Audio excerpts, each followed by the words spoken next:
Hello friend. आप लोग कैसे हैं? मैं यूट्यूब चैनल सक्सेस हमारे साथ में मैं सुनील कुमार आपका स्वागत करता हूं। आज लेके आया हूं धौलावीरा, जो बचा हुआ पोजीशन था। इससे पहले हड़प्पा, मोहनजोदड़ो, लोथल, कालीबंगा, चंद्रहुदड़ो, सुरकोटरा ये सब देखे हैं। ये धौलावीरा और अन्य जो मतलब छोटे छोटे जगह है उसके बारे में देखेंगे।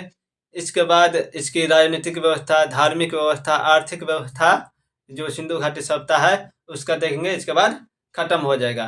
इसके बाद जो है आगे चलेगा वैदिक सप्ताह, उसमें ऋग वैदिक। और इसके बाद दो लेक्चर वो ज़्यादा लंबा नहीं, वो दो लेक्चर में लगभग लगभग समाप्त होगा, ऋग वैदिक और उत्तर वैदिक काल दोनों। तो चलिए चलते देखते हैं धौलावीरा। धौलावीरा है यह गुजरात के कच्छ, गुजरात के कच्छ जिले के भचाऊ तालुक में स्थित धौलावीरा आज एक साधारण गांव है। क्या है? एक साधारण गांव है आज। इसकी खोज 1990-91 में किया था। कौन किया था? R.S. बिष्ट ने की थी इसकी खोज, धौलावीरा की खोज। क्वेश्चन पूछेगा, मार दीजिएगा कब? 91 कौन? तो R.S. बिष्ट। धौलावीरा वर्तमान भारत में खोजे गए हड़प्पा कालीन दो विशालतम नगरों में से एक है। जो धौलावीरा है हड़प्पा कालीन जो दो विशाल नगर है, इसमें से एक धौलावीरा भी है। इस श्रेणी में दूसरा विशालतम नगर हरियाणा में स्थित राखी गढ़ी है। पहला धौलावीरा, दूसरा राखी गढ़ी। किस चीज में? तो विशालतम नगर में, बड़ा नगर में। धौलावीरा भारतीय उपमहाद्वीप का चौथा विशालतम हड़प्पा नगर है। इस आकार इस अरे इसका आकार तीन अन्य नगर है। इसके आकार के तीन अन्य नगर है, मोहनजोदड़ो, हड़प्पा, बहावलपुर में गनेरीवाल। ये तीनों नगर पाकिस्तान में पड़ता है। कौन? हड़प्पा, मोहनजोदड़ो, हड़प्पा, ये गनेरीवाल। ये अभी पाकिस्तान में पड़ते हैं। उस समय में भारत में ही पड़ता था, क्योंकि भारत बहुत दूर तक फैला हुआ था। धौलावीरा में अभी कुछ ही समय पूर्व की गई खुदाई से एक अन्य विशाल एवं भव्य हड़प्पा कालीन नगर के अवशेष मिले हैं। ये दो बार लिखा गया है, इसका आकार तीन अलग से बार है तो दो बार लिखा गया है, तो आप लोग इसको दो बार न लिखेगा। अवशेष मिले हैं। इस नगर की विशालता का पता व्यापक दुर्गबंदी या सुरक्षा व्यवस्था से युक्त प्रभावशाली नगर योजना, सुंदर जल प्रणाली तथा 1000 वर्ष अधिक समय तक अस्थायी रहने वाली क्रमिक बस्तियों के एक लंबे चरण से लगा है। क्या है ये? यहाँ पे एक विशालतम व्यापक दुर्गबंदी है, सुरक्षा व्यवस्था है, प्रभावशाली नगर योजना है, सुंदर जन प्रणाली है तथा 1000 वर्ष तक ये क्या है? लंबे समय तक यहाँ पे लोग बस्तियों में बसे रहे, बस्तियां रहे। धौलावीरा की अनेक अद्वितीय विशेषताएं हैं जो किसी भी अन्य हड़प्पा कालीन नगर के अवशेष मिले हैं। इस नगर की विशालता का पता व्यापक दुर्गबंदी या क्या है? दुर्गबंदी या सुरक्षा व्यवस्था से युक्त प्रभावशाली नगर योजना, सुंदर जल प्रणाली तथा 1000 वर्ष अधिक समय तक अस्थायी रहने वाली क्रमिक बस्तियों में से एक लंबे चरण से लगा है। समझ गए? कितना सा? बहुत लंबे चरण से लगा है एक बस्ती। ये बड़ा बस्ती है जो क्रमिक स्थिति में। इसकी ये सब क्या है विशेष? यदि पूछेगा क्वेश्चन कि धौलावीरा की क्या विशेषता है, 4 ऑप्शन दे देगा और इनमें से सभी 3 ऑप्शन दे देगा सही। ये देगा कि हड़प्पा कालीन है, विशेषता मिला है, तो इस नगर की विशालता का पता व्यापक दुर्गबंदी या सुरक्षा व्यवस्था, प्रभावशाली नगर योजना, सुंदर जल प्रणाली और 1000 वर्ष तक यहाँ पे लोग बसे रहे। तो ये इसका क्या है? विशेषता है। समझिए? यहाँ भी लिख सकता, लेकिन थोड़ा अलग से एक बना देना तो आप लोगों को ज्यादा समझ में क्लियर होगा। धौलावीरा की अनेक अद्वितीय विशेषताएं हैं जो किसी भी अन्य हड़प्पा कालीन स्थल से नहीं पाई गई है।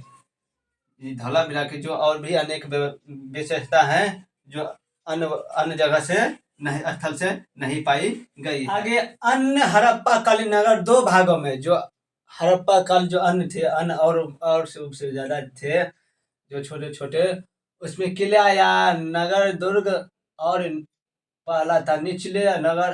पहला किला नगर दुर्ग निचले नगर में विभाजित था।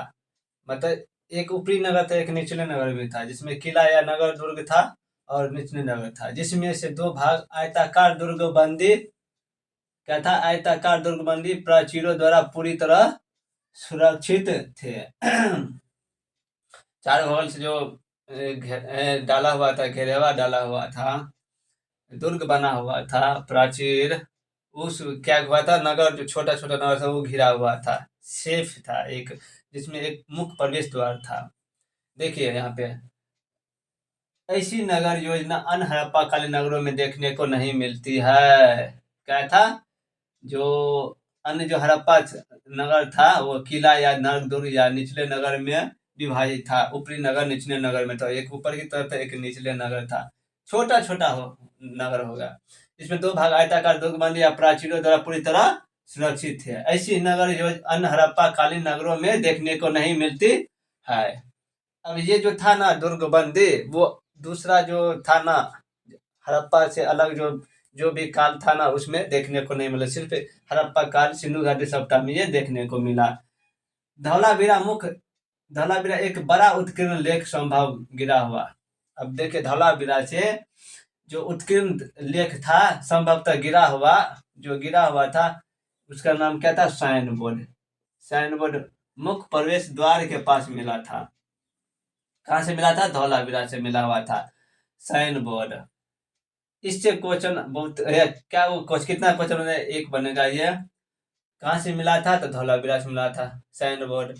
कहाँ, तब मुख्य प्रवेश द्वार के पास। तो ये क्या था, हड़प्पा नगर में अब तक प्राप्त लिखावट के सबसे बड़े नमूने थे ये। यह लिखावट एक काठ की तख्ती पर, दो क्वेश्चन बन गया इसमें, दो तेसर। इसके बाद क्या था, ये सफेद चूना जिप्सम भरकर तैयार की गई थी। क्या बना, तीन गो। ये 10 अंक के ताक्षर थे इसमें, क्या थे, 10 अंक था, जिनमें प्रत्येक ऊंचाई 37 एम था। कितना था, चौड़ाई 25 से 27 एम। क्या क्वेश्चन ध्यान पर रखिएगा, यही क्वेश्चन को एक ही को घुमा घुमा के पूछ देगा, आप लोग भूल जाइएगा। उनके द्वारा कोई नाम या शीर्ष बताया गया है, इस लेख को अब तक नहीं पढ़ा जा सका है। सिर्फ नाम और शीर्ष बताया गया, इसका लेख जो है लिखा हुआ क्या चीज नहीं है, कोई नहीं पढ़ पाया है। आर एस विस्ट के अनुसार धौलावीरा की जनसंख्या लगभग 20,000 थी। अब देखिए उस समय में धौलावीरा की जनसंख्या 20,000 थी, तो बताइए, मतलब सबसे ज्यादा हमको लगता है कि यहाँ पे लोग थे, तब ना 1,000 साल तक ये चला था। किसी भी सिंधु सभ्यता कालीन नगर में कहीं भी अन्यत्र परकोटेदार अथवा परकोटे रहित भागों को जोड़ते हुए एक समान परिधि क्षेत्र की व्यवस्था नहीं मिलती है। क्या है, परकोटेदार, परकोटे रहित भागों को जोड़ते हुए एक समान परिधि क्षेत्र की व्यवस्था नहीं मिली है। कहते हैं एक समान परिधि में जुड़ा हुआ था एक दूसरे से। धौलावीरा के मध्य या केंद्र में स्थित प्राचीर युक्त क्षेत्र जिसे मध्यमा नाम दिया गया। अब बीच में है तो मध्यमा होगा, अंगूठा तर्जनी मध्यमा, अंगूठा तर्जनी मध्यमा, अनामिका कनिष्ठा है ना, इसलिए बीच में है ना, इसलिए मध्यमा नाम दिया गया। तो मध्य में होगा तो मध्य नाम दिया होगा, इसे मध्यमा नाम दिया गया, ये भी याद रखिएगा। का शासक वर्ग के संबंधियों प्रशासकीय अधिकारियों के आवास के लिए प्रयुक्त किया जाता होगा। अब ये कहा जाता है कि ये मध्यमा भाग है ना, वो इसके लिए प्रशासकीय वर्ग अधिकारियों के वर्ष के जो आवास है, जो राजा होंगे उस सब के लिए, मेन हेड हो गए उस सब के लिए ये प्रयुक्त किया गया होगा। मध्यनगर या मध्यमा केवल धौलावीरा में ही पाया गया है। क्या, मध्यनगर या मध्य, कितना क्वेश्चन निकल गया इसे, ये सब ध्यान में रखिएगा, इसलिए हम इसको अधिक कर दिए, सूचित कर दिया है कि और इसमें से और भी है जहाँ भी छूट गया हुआ कि कहाँ से ये हड़प्पा धौलावीरा नाम भी दे सकते हैं, तो याद रखिएगा। अन्य नगर चलते हैं, देखिए मुंडीगाग नामक हड़प्पा कालीन पुरास्थल अफगानिस्तान में स्थित है। क्या है, मुंडीगाग जो है कहाँ पे पड़ता है, अफगानिस्तान में। यहाँ से कुछ नहीं मिला था इसलिए नहीं कुछ दिया हुआ है। मांडा पीर पंजाल पर्वतमाला की तराई में, कहाँ पे है, पीर पंजाल पर्वतमाला की तराई में, चिनाब नदी के तट दाएं तट पर। यह कहाँ स्थित है, जम्मू कश्मीर। जम्मू स्थित इस स्थल में की गई खुदाई से हड़प्पा और ऐतिहासिक युग से संबंधित संस्कृति का त्रिस्तरीय क्रम प्राप्त हुआ है। क्या प्राप्त हुआ यहाँ से, त्रिस्तरीय क्रम प्राप्त हुआ है। आगे, प्रागैतिहासिक काल में जो मांडा था, मांडा एक छोटी हड़प्पा कालीन बस्ती थी। यहाँ से विशेष प्रकार के मृद भांड, टेरिकोटा भी प्राप्त हुए, आदि प्राप्त हुए हैं। यहाँ से क्या है, मृद भांड, टेरिकोटा भी प्राप्त है, त्रिस्तरीय भी प्राप्त हुए हैं, ये भी प्राप्त हुए हैं।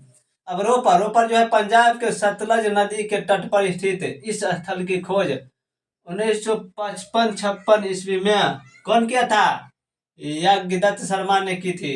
किसकी खोज, रोपर की खोज। कहाँ पड़ता है, पंजाब में। किस नदी के तट पर, तो सतलज नदी के तट पर। कब, तो 1955-56 ईस्वी में। यहाँ पर की गई खुदाइयों से संस्कृति के 5 स्तरीय क्रम पाए गए हैं। हड़प्पा, पेंटेड ग्रे बेयर चित्रित धूसर मृदभांड, इसके बाद नॉर्दर्न ब्लैक पॉलिश उत्तरी कालीन पॉलिश वाले, इसके बाद कुषाण, गुप्त और मध्यकालीन मृदभांड प्राप्त हुए है। कहाँ से, तो रोपर से। मानवीय समाधान या कब्र के नीचे एक कुत्ते का समाधान बड़ा ही रोचक है। अब देखिए, मानव जो समाधान था, वहां पे कब्र के नीचे एक कुत्ते का शव भी समाधान मिला। बड़ा ही रोचक बात है। यानी कि मनुष्य के साथ कुत्ते को भी, पालतू कुत्ते हो सकता है, उसका भी क्या अवशेष मिला है, उसमें दफन किया हुआ कुत्ता। तो ऐसा दृष्टांत किसी भी हड़प्पा कालीन स्थल में प्राप्त नहीं हुआ है, परंतु इसकी प्रथा नवपाषाण युग में बुर्ज होम से मिला था, कुत्ते के साथ प्रचलित थी। ये कहाँ से, तो नवपाषाण काल से ही प्रचलित था। स्वाभाविक बात है, वहां से तो यहाँ तक आया हुआ होगा। बुर्ज होम में गर्त आवास जमीन में गड्ढे बनाकर रहने का स्थान था। वहां के लोग जो बुर्ज होम में गर्त आवास मिला है। गर्त आवास कहाँ से मिला है, तो बुर्ज होम से। गड्ढे बनाकर रहने का स्थान था, वो गड्ढे बना करके उसमें रहते थे। सुरक्षा की दृष्टि से आलमगीरपुर, उत्तर प्रदेश के मेरठ जिले में स्थित आलमगीरपुर यमुना की सहायक नदी जो है, हिंडा नदी के बाएं तट पर स्थित है। क्या चीज, तो आलमगीरपुर। यह हड़प्पा सभ्यता सर्वाधिक पूर्वी में है। क्या है, सर्वाधिक पूर्वीय पूरा स्थल है ये आलमगीरपुर। किसका, तो हड़प्पा सभ्यता का। इस स्थल की खोज भारत सेवक समाज संस्था का विशेष योगदान रहा है। किसका, तो भारत सेवक संस्थान। बोलेगा किसका योगदान रहा है आलमगीरपुर की खोजाई के लिए, तो भारत सेवक समाज संस्था का विशेष योगदान रहा है। अब चलिए, खत्म हो गया। मतलब ये क्या कहते हैं, जगह जो था, मतलब जगह सब थे, खुदाई हुई थी, जितना जितना जगह मिले हैं सिंधु घाटी सभ्यता से, वो खत्म हुआ। अब इसके नगर नियोजन के बारे में जानते हैं। हड़प्पा सभ्यता की सबसे प्रभावशाली विशेषता उसकी नगर योजना एवं जल निकास था। इसके लिए बहुत ज्यादा नगरी और जल निकास के लिए सबसे ज्यादा विख्यात है कौन, हड़प्पा सभ्यता। यह नगर योजना जाल पद्धति पर वियंस थे। क्या थे, जाल पद्धति के पर एक तरह से जुड़े हुए थे। जाल में नहीं है तो एक दूसरे से जुड़ा हुआ है, वैसे ही जाल जाल पद्धति पर थे। प्राप्त नगरों के अवशेषों से पूर्व एवं पश्चिम दिशा में टीले है। क्या है, जो अवशेष मिला उससे पता चलता है कि पूर्व एवं पश्चिम दिशा में टीले हैं। पूर्व दिशा में स्थित टीले पर नगर या फिर आवास क्षेत्र के साक्ष्य मिले हैं। क्या हुआ है, पूर्व दिशा में स्थित जो टीला है, पूर्व दिशा में उस पर नगर या फिर आवास मिले, यानी कि नगर थे जो, मतलब वहाँ पे जो व्यापार होता होगा, नगर शहर, तो वहाँ पे वहाँ पे रहने के लिए, दूर दूर से आने के लिए जो लोग हैं उसके लिए आवास होगा, और आवास क्षेत्र होगा, तो वहाँ पे रहने के लिए आवास बना हुआ, इसके साथ मिलते हैं। पश्चिमी टीले पर गढ़ी अथवा दुर्ग के साक्ष्य मिले हैं। क्या चीज, पश्चिमी टीले पर गढ़ी अथवा दुर्ग के साक्ष्य मिले हैं। चले आगे देखते हैं। लोथल एवं सुरकोटा के दुर्ग और नगर क्षेत्र, जो लोथल और सुरकोटा के दुर्ग और नगर क्षेत्र था ना, वो दोनों एक ही रक्षा प्राचीर से घिरे थे। अरे वाह, ये दोनों का जो नगर था वो एक ही प्राचीर से, कितना लंबा चौड़ा घुमाया हुआ होगा। हड़प्पा, मोहनजोदड़ो तथा कालीबंगा की नगर योजना एक समान थी। और हड़प्पा और मोहनजोदड़ो, कालीबंगा, ये तीनों का जो नगर योजना था वो एक ही समान थी, बराबर थी।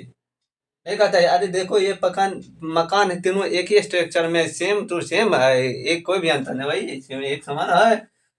तो यही होता है, ईंटों का मकान बने होने के कारण एक, किंतु कालीबंगा जल, क्योंकि कालीबंगा में सुव्यवस्थित जल निकास प्रणाली न होने एवं कच्ची ईंटों का मकान बने होने के कारण दिनहीन बस्ती प्रतीत होती थी। दिनहीन बस्ती मतलब बिखरा उखरा मिट्टी का था, बनाते थे, क्या कहते हैं, ईंट। तो स्वाभाविक बात है, मिट्टी में मिल जाएगा, बारिश हो छूट जाएगा, बारिश हुआ होगा, सब मिल गया होगा तो नहीं पता चल जाएगा। वहां पे जो कुछ कुछ ऐसा हुआ होगा मिला हुआ होगा, उसे पता चलता होगा। हड़प्पा सभ्यता के किसी भी स्थल से किसी भी मंदिर के अवशेष नहीं मिले हैं, सही बात है। केवल मोहनजोदड़ो ही एकमात्र ऐसा स्थान है जहां से एक हड़प्पा सभ्यता के किसी भी स्थल से किसी भी मंदिर के अवशेष नहीं मिले हैं। अरे वाह, ये एक यही जगह है जो यहाँ से ना मिले हैं। केवल मोहनजोदड़ो ही एकमात्र ऐसा स्थान है जहां से एक क्या मिले हैं, स्तूप मिले हैं। ये भी किस काल के बताया जा रहा है, कुषाण कालीन माना गया है ये स्तूप जो मोहनजोदड़ो से मिला है। हड़प्पा कालीन नगरों के चारों ओर प्राचीर बांधकर किलेबंदी करने का उद्देश्य नगर की शत्रुओं के प्रबल आक्रमण की रक्षा करना नहीं था। क्या था, ये बाहरी आक्रमण का डर नहीं था, इससे न किया था। ये लुटेरों से बचने के लिए और पशु सदस्यों से सुरक्षित रहने के लिए सुरक्षात्मक उपाय थे। क्योंकि जो मतलब बाहरी जो घुमंतु पशु जो है ना, जंगली पशु, उसके सुरक्षा के लिए, लुटेरों से सुरक्षा के लिए बनाए गए थे। सड़कें गलियां एक निर्धारित योजना के अनुसार निर्मित की गई। मुख्य मार्ग उत्तर से दक्षिण दिशा की ओर जाते थे। क्या थे मुख्य मार्ग, उसका उत्तर और दक्षिण की जाती थी। सड़कें एवं गलियां एक निर्धारित योजना के अनुसार निर्मित की गई थी। मुख्य मार्ग उत्तर से दक्षिण दिशा की ओर जाते थे और सड़क एक दूसरे को समकोण पर काटती जाल सी प्रतीत होती थी। जाल से मतलब एक दूसरे से जुड़ा हुआ। जाल में कैसा रहता है, बीच में पूरा चारों ओर से घिरा हुआ है, फिर है, मतलब जाल तो समझ में करते हैं ना। कालीबंगा में निर्मित सड़कों एवं गलियों को एक समानुपातिक ढंग से बनाया गया था। क्या बनाया गया था, सड़कों एवं गलियों को समान अनुपात में एक समान ऐसे हाईवे 4 लाइन बनाया गया था। जैसे 4 लाइन समान होता है ना, वैसे ही। नगर की प्रमुख सड़क को प्रथम सड़क कहा जाता था। क्या कहा जाता, नगर की प्रमुख सड़क को क्या कहा जाता था, प्रथम सड़क। आमतौर पर नगरों में प्रवेश पूर्वी सड़क से होता था और यहाँ पर, अरे यार, प्रथम, ये है प्रथम है, मिटा गया है का, प्रथम सड़कें से मिलती थी। क्या करती थी, उसे ऑक्सफोर्ड सर्कस कहा जाता था। जो प्रथम सड़कें से मिलती थी उसे क्या कहा जाता था, ऑक्सफोर्ड सर्कस। याद रखिएगा, कहा गया है। सड़कें मिट्टी की बनी होती थी। क्या होती थी, सड़कें मिट्टी की बनी होती थी। तो चलिए अब आज इतना ही, फिर दूसरे दिन देखेंगे। लंबा चैप्टर थोड़ा डीपली पढ़ा रहे हैं तो समय लगेगा ही, कम से कम 20-25 पेज का है। तो 20-25 पेज मतलब बहुत ज़्यादा डीपली हो गया ना सिंधु घाटी सभ्यता। इसलिए इसमें अब कुछ और क्या कहते हैं, ईंटे जो था उसका सब बहुत सारा चीज़ सब बाकी अभी है। नालियाँ कैसी थी, सड़कें, इसके बाद भवन, तो ये सब अभी बाकी है। तो अगले में देखेंगे ये सब, और इसके बाद अंतिम पड़ाव चलेंगे धार्मिक व्यवस्था, राजनीतिक व्यवस्था। तो आप लोग को ये वीडियो कैसा लगा तो लाइक कमेंट शेयर कीजिए और सब्सक्राइब कीजिए। तब तक के लिए जय हिंद जय भारत। इंस्टाग्राम पर भी, ट्विटर पर भी, फेसबुक पर भी जाकर के आप ज्वाइन कर सकते हैं और फॉलो कर सकते हैं। कोई भी समस्या के लिए आप मैसेज कर सकते हैं। तब तक के लिए जय हिंद जय भारत।